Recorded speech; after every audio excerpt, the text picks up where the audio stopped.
Friends, welcome back. तो आज की गर्मा गर्म खबर, जान बचाकर भागे खालिस्तानी, मैदान में उतरा इनका बाप, ब्रिटेन पर भी एक्शन। Very good. तो चलो वीडियो शुरू करते हैं। वीडियो शुरू करने से पहले अगर आप चैनल पर नए हो और आपने अभी तक सब्सक्राइब नहीं किया है तो जल्दी से पहले सब्सक्राइब के बटन और बेल आइकन को क्लिक कर लो ताकि आपको हमारे सारे न्यू वीडियोस के नोटिफिकेशन मिल जाए जैसे हम अपलोड करें। अगर आपको वीडियो पसंद आता है प्लीज लाइक एंड शेयर। चलिए शुरू करते हैं। दोस्तों, भारत द्वारा पंजाब में खालिस्तान समर्थक गुटों पर बड़ी कार्रवाई करने के बाद जैसे ही अमृतपाल सिंह की गिरफ्तारी का वारंट जारी किया गया, बिल्कुल वैसे ही ब्रिटेन समेत अमेरिका में भारत की एम्बेसी और हाई कमीशन पर बड़े हमले हुए, जिसे लेकर भारत में पहले ही लोग काफी गुस्सा है।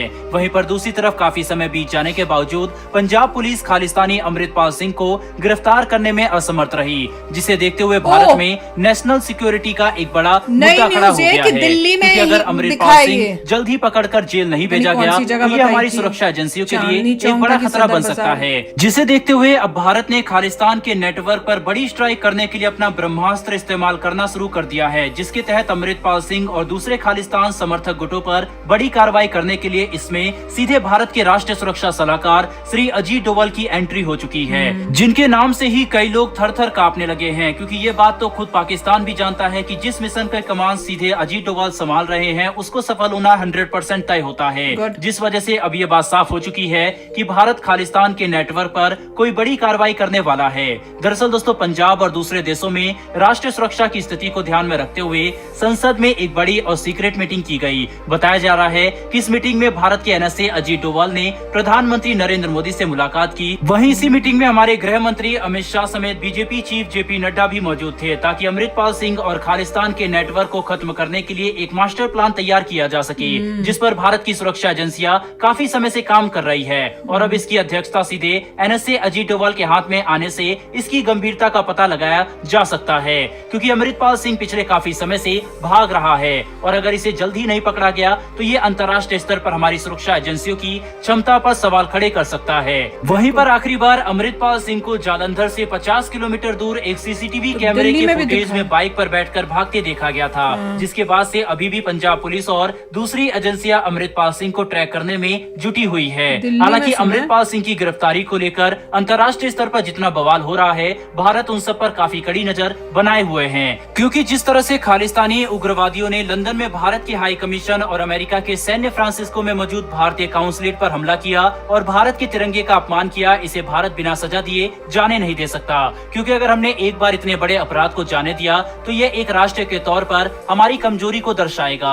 लेकिन इन घटनाओं के बाद भारत सरकार ने जिस तरह का रिएक्शन दिया है, उससे ये बात साफ हो चुकी है कि भारत मजाक के मोड में बिल्कुल नहीं है, बल्कि हम इस पूरी घटना को काफी गंभीरता से ले रहे हैं। जिसके तहत सबसे पहले तो भारत ने ऑफिशियल स्टेटमेंट जारी करते हुए तिरंगे के अपमान की कड़ी निंदा की और ब्रिटिश अथॉरिटी के साथ बातचीत करते हुए इस मुद्दे पर कड़ी कार्रवाई की मांग भी की है। लेकिन जब भारत ने देखा कि ब्रिटिश सरकार इस मुद्दे को काफी लाइटली ट्रीट कर रहा है, तो अब हमने ब्रिटेन को सबक सिखाने के लिए सबसे पहले तो भारत में मौजूद ब्रिटेन की एम्बेसी और राजदूत के रेजिडेंस के पास से बैरिकेड हटा ली। इतना ही नहीं बल्कि हमने इन इलाकों को मीडिया के लिए भी ओपन कर दिया, जिसके बाद ब्रिटेन अच्छे से समझ गया कि अगर उन्होंने खालिस्तानी उग्रवादियों के खिलाफ कोई बड़ा कदम नहीं उठाया तो ये भारत के साथ उनके संबंधों को खराब कर देगा। जिसके बाद खुद ब्रिटेन के फॉरेन मिनिस्टर जेम्स ने बयान दिया कि वे भारत की हाई कमीशन की सिक्योरिटी सिचुएशन को खुद रिव्यू करेंगे और सुनिश्चित करेंगे कि हमारी एम्बेसी सुरक्षित रहे। जिसके बाद हमने देखा कि ब्रिटेन ने काफी बड़ी संख्या में सुरक्षा बलों को भारतीय हाई कमीशन के सामने तैनात कर दिया। वहीं पर टेम्पररी तौर पर एक काफी मजबूत 3 लेयर्ड प्रोटेक्शन प्रदान की गई है। लेकिन क्योंकि खालिस्तानियों पर अभी भी कोई बड़ी कार्रवाई नहीं की गई है, इसीलिए भारत अभी भी ब्रिटेन के एक्शन से संतुष्ट नहीं है। जिस पर मिनिस्ट्री ऑफ एक्सटर्नल अफेयर ने एक बार फिर से बयान जारी करते हुए ये बात साफ तौर पर कही है कि भारत को ब्रिटेन की तरफ से मिलने वाले एश्योरेंस में कोई भी इंटरेस्ट नहीं है, बल्कि हम खालिस्तानियों के खिलाफ जमीनी स्तर पर कार्रवाई देखना चाहते हैं। यानी भारत ने ये बात साफ कर दी है कि हम ब्रिटेन की तरफ से आने वाले मीठे बयानों में बिल्कुल नहीं आएंगे और जब तक ब्रिटेन खालिस्तानी अलगाववादियों के खिलाफ अपने देश में कोई बड़ा कदम नहीं उठाता तब तक ये मुद्दा शांत नहीं होगा। कुल मिलाकर समझने की कोशिश करें तो जहाँ एक तरफ इंटरनेशनल लेवल पर भारत ब्रिटेन को और अमेरिका जैसे देशों की अथॉरिटी के साथ कड़े शब्दों में बात कर रहा है ताकि ये देश भारत की सुरक्षा को गंभीरता से लेते हुए भारत विरोधी संगठनों के खिलाफ एक्शन ले, वहीं पर दूसरी तरफ अब भारत में खालिस्तान के नेटवर्क पर बड़ी स्ट्राइक करने के लिए कमान सीधे भारत के एनएसए अजीत डोभाल ने संभाल ली है। ऐसे में अब ये देखना काफी रोचक होगा कि आने वाले समय में भारत इन खालिस्तानी अलगाववादियों का खात्मा करने के लिए किस तरह के कदम उठाता है, ताकि हम हमारी राष्ट्रीय सुरक्षा और अखंडता को गारंटी कर सके। बहरहाल दोस्तों, इस विषय पर आपकी क्या राय है कमेंट बॉक्स में लिखकर जरूर बताइएगा। साथ ही हमारी आने वाली डेली ऐसी वीडियो के लिए चैनल को सब्सक्राइब कर बेल नोटिफिकेशन को अवश्य दबा ले। फिर मिलेंगे ऐसी एक नई वीडियो के साथ। धन्यवाद। जय हिंद। मैं पता है इस पूरे वीडियो में क्या सोच रही थी, मैंने कहा जनरली अगर आपकी कंट्री के कोई लोग जाके कहीं और बाहर कंट्री में कोई ऑर्गेनाइजेशन बना के और आपकी कंट्री के अंदर प्रॉब्लम्स क्रिएट करते हैं, तो मुझे लगता नहीं कि जिस कंट्री का वो दबाव डाल सकता है जहाँ पे वो बैठे हैं कि नहीं तुम ये करो वो करो, अनलेस अनटिल वो बहुत पावरफुल कंट्री हो और वो दूसरी कंट्री के ऊपर प्रेशर कर सके कि तुम एक्शन करो। अगर आप सोचो तो यूएसए जैसे है, वो कर सकता था प्रेशर कि ये करो नहीं तो तुम्हारे ऊपर हम कोई एक्शन लेंगे।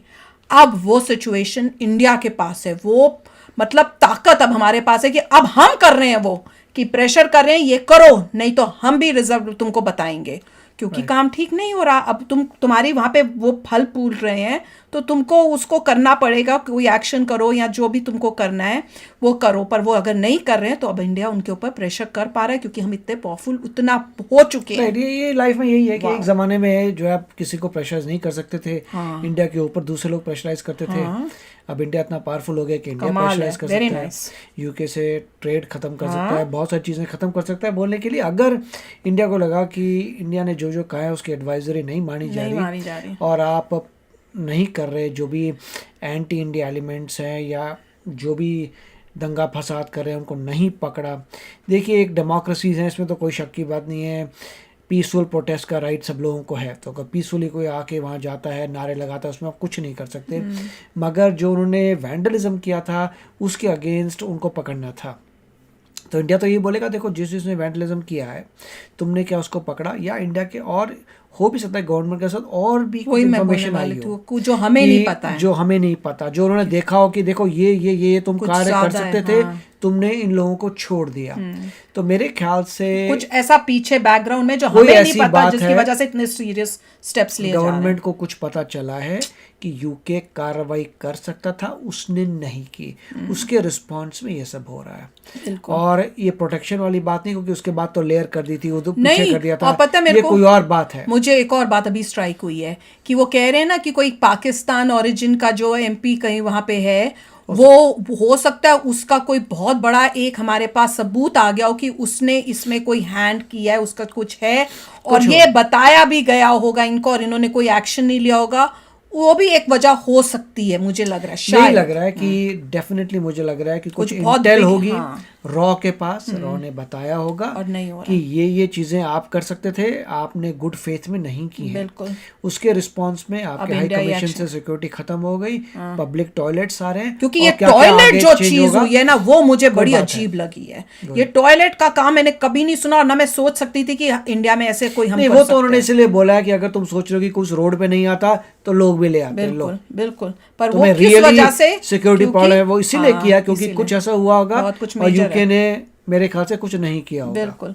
तो चलो आप भी शेयर करना अपने थॉट्स। चलते हैं, मिलेंगे नेक्स्ट वीडियो में बहुत ही जल्द। Till then take care and bye bye. तो अगर आप मेरे इस चैनल पे नए हो तो जल्दी से सब्सक्राइब के बटन को हिट करो और बेल आइकन को क्लिक करो ताकि आपको मेरा जब नया वीडियो मैं लगाऊं आपको उसके बारे में जल्दी से पता चल जाए।